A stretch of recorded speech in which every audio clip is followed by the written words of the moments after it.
Hi friends, welcome back to Kanasu boutique.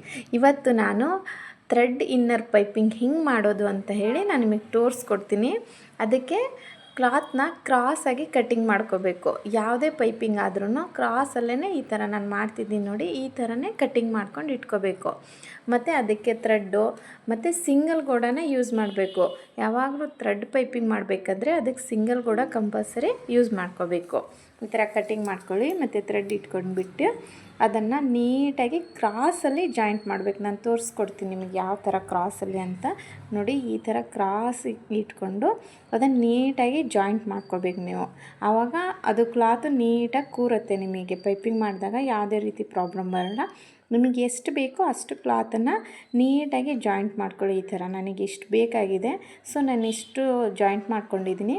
ಅದನ್ನು ಎಳೆದಾಗ ನೀಟಾಗಿ rubber ಥರ ಅದು ಎಳಿಬೇಕು. ಆ ಥರ ಕಟ್ಟಿಂಗ್ ಮಾಡ್ಕೊಂಡು ಇಟ್ಕೊಳ್ಳಿ. ಈ ಥರ ಸಿಂಗಲ್ ಗೋಡನ ಯೂಸ್ ಮಾಡಿ, ಆವಾಗ ಇನ್ನೂ ತುಂಬ ಚೆನ್ನಾಗಿ ನೀಟಾಗಿ ಪೈಪಿಂಗ್ ಬರುತ್ತೆ. ಥ್ರೆಡ್ನ ಕ್ಲಾತ್ ಮಧ್ಯದಲ್ಲಿ ಇಡಬೇಕು. ಆ ಥರನೇ ಮಾಡಿದರೆ ನೀಟಾಗಿ ಪೈಪಿಂಗ್ ಮಾಡೋಕ್ಕೆ ನಿಮಗೆ ಕ್ಲಾತ್ ನೀಟಾಗಿ ಸಿಗುತ್ತೆ. ಈಗ ನಾನು ಹೊಲಿತಿದ್ದೀನಿ ನೋಡಿ, ಈ ಥರನೇ ನೀಟಾಗಿ ಇಟ್ಕೊಂಡು ನಿಧಾನಕ್ಕೆ ಸ್ಟಿಚ್ ಮಾಡಿ, ಆವಾಗ ತುಂಬ ಚೆನ್ನಾಗಿ ಬರುತ್ತೆ. ನೀವು ಫಸ್ಟ್ ಟೈಮ್ ಈ ಥರ ಪೈಪಿಂಗನ್ನು ಟ್ರೈ ಮಾಡ್ತಿದ್ದೀರ ಅಂದರೆ ನಿಧಾನಕ್ಕೆ ನೀಟಾಗಿ ಮಾಡಿ, ಆವಾಗ ತುಂಬ ನೀಟಾಗಿ ಫಿನಿಶಿಂಗ್ ಬರುತ್ತೆ. ಮತ್ತು ಇದು ನಿಮಗೆ ಎಷ್ಟು ಬೇಕೋ ಅಷ್ಟು ಲಿಮಿಟೆಡಾಗಿ ನೀವು ನೀಟಾಗಿ ಹಾಕ್ಕೊಂಡು ಥ್ರೆಡ್ಡನ್ನು ನೀಟಾಗಿ ಹೊಲ್ಕೊಂಬಿಡಿ.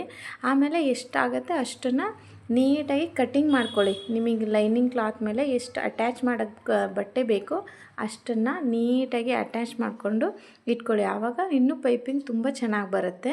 ಈ ಪೈಪಿಂಗ್ನ ನೀಟಾಗಿ ಈ ಥರ ಮಾಡಿಕೊಂಡು ಕಟ್ಟಿಂಗ್ ಮಾಡ್ಕೊಬಿಡಿ. ಕಟ್ಟಿಂಗ್ ಮಾಡ್ಕೊಂಡು ಇಟ್ಕೊಳ್ಳಿ. ಮತ್ತು ಇದ್ರ ಮುಂದಿನ ಭಾಗಕ್ಕೆ ನಾನು ಹಾಕ್ತೀನಿ. ನನ್ನ ಚಾನಲ್ನ ಸಬ್ಸ್ಕ್ರೈಬ್ ಮಾಡ್ಕೊಳ್ಳಿ. ನೋಟಿಫಿಕೇಷನ್ ಬರುತ್ತೆ ನಿಮಗೆ. ಬೆಲ್ ಐಕನ್ ಒತ್ತಿದರೆ ನೋಟಿಫಿಕೇಷನ್ ಬರುತ್ತೆ. ಇದ್ರ ಮುಂದಿನ ಭಾಗ ನಾನು ಹಾಕಿದಾಗ ಅದನ್ನು ನೀವು ನೋಡ್ಬೋದು. ತುಂಬ ಚೆನ್ನಾಗಿ ನೀಟಾಗಿ ಹೇಗೆ ಥ್ರೆಡ್ ಪೈಪಿಂಗ್ ಮಾಡಬೇಕು ಅಂತ. ಮತ್ತು ನಾನು ಟೈಲರಿಂಗಿನ ಕೆಲವೊಂದು ಟಿಪ್ಸ್ ನಿಮಗೆ ಹೇಳ್ಕೊಡ್ತೀನಿ.